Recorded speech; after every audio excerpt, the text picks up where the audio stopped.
ನವರಾತ್ರಿಯ 9ನೇ ದಿನ. ಇದನ್ನು ಮಹಾನವಮಿ ಎಂದು ಆಚರಿಸಲಾಗುತ್ತದೆ. ಈ ದಿನ ನವದುರ್ಗೆಯ 9ನೆಯ ಅಥವಾ ಕೊನೆಯ ರೂಪವಾದ ಸಿದ್ಧಿದಾತ್ರಿ ದೇವಿಯನ್ನು ಪೂಜಿಸಲಾಗುತ್ತದೆ.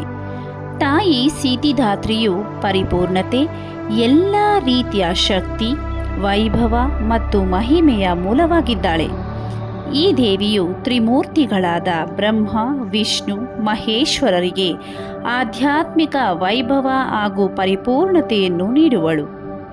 ಪುರಾಣ ಗ್ರಂಥಗಳ ಪ್ರಕಾರ ಜಗತ್ತಿನ 8 ಸಿದ್ಧಿಗಳೆಂದರೆ ಅಣಿಮ, ಮಹಿಮ, ಗರಿಮ, ಲಗಿಮ, ಪ್ರಾಪ್ತಿ, ಪ್ರಾಕಮ್ಯ, ಇಷಿತ್ವ, ಇಷಿತ್ವ. ನವದುರ್ಗೆಯರಲ್ಲಿ ತಾಯಿ ಸಿದ್ಧಿದಾತ್ರಿಯು ಈ ಎಲ್ಲ ಅದ್ಭುತ ಅಂಶಗಳನ್ನು ಹೊಂದಿದ್ದಾಳೆ. ಅವಳ ಭಕ್ತರಿಗೆ ಎಲ್ಲವನ್ನೂ ಕರುಣಿಸುತ್ತಾಳೆ ಎಂಬ ನಂಬಿಕೆಯಿಂದ ಅವಳಲ್ಲಿ ಭಕ್ತರು ಮೊರೆ ಹೋಗುತ್ತಾರೆ. ಹಬ್ಬಗಳ ಆಚರಣೆಗಳು ಬರೀ ಆಚರಣೆಗಳೇ ಆಗಿರಬಾರದು.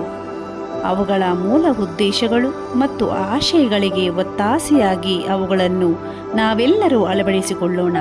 ನವರಾತ್ರಿಯ ಹಬ್ಬದ ಶುಭಾಶಯಗಳು.